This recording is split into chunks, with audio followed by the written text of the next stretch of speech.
മനുഷ്യ ശരീരത്തിലെ എനർജി പോയിന്റുകളാണ് ചക്രങ്ങൾ. നമ്മുടെ ശരീരത്തിൽ നിരവധി എനർജി സെന്ററുകളുണ്ട്. ഇവയിൽ നമ്മുടെ കഴുത്തിലെ എനർജി സെന്ററാണ് വിശുദ്ധി ചക്രം. ഈ ചക്രത്തിന് ഒരു എലമെന്റുമായി ബന്ധമുണ്ട്. അത് ആകാശമാണ്. ആകാശം എന്ന് കേൾക്കുമ്പോൾ മുകളിലോട്ട് നോക്കിയാൽ കാണുന്നതിനെക്കുറിച്ച് ആലോചിക്കരുത്. ഇംഗ്ലീഷിലെ സ്കൈ എന്ന വാക്കിന് പകരം നമ്മൾ ആകാശം എന്ന വാക്ക് ഉപയോഗിക്കുന്നു.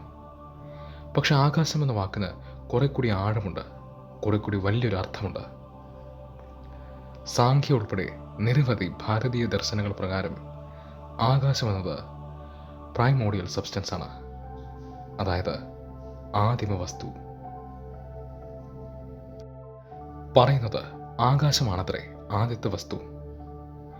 നമുക്ക് ചുറ്റിനും കാണുന്നതെല്ലാം, ഈ ലോകം, ഈ പ്രപഞ്ചം, ഇതൊക്കെ ആകാശത്തിൽ നിന്നും വന്നതാണ്. ആകാശം തന്നെയാണ്.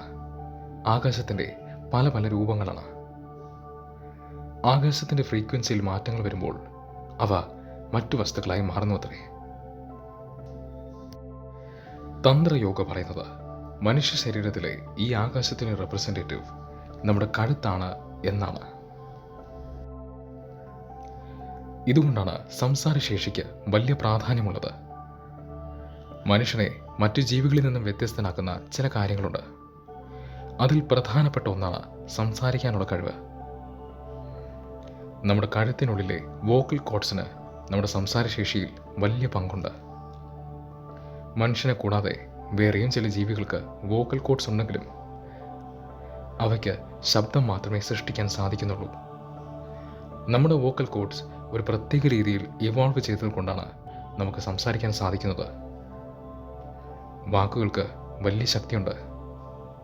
മന്ത്രങ്ങളൊക്കെ അവിടെ നിൽക്കട്ടെ, സാധാരണ ജീവിതത്തിൽ പോലും ഒരു വാക്കിന് ചിലപ്പോൾ വലിയൊരു മാറ്റം കൊണ്ടുവരാൻ സാധിക്കും.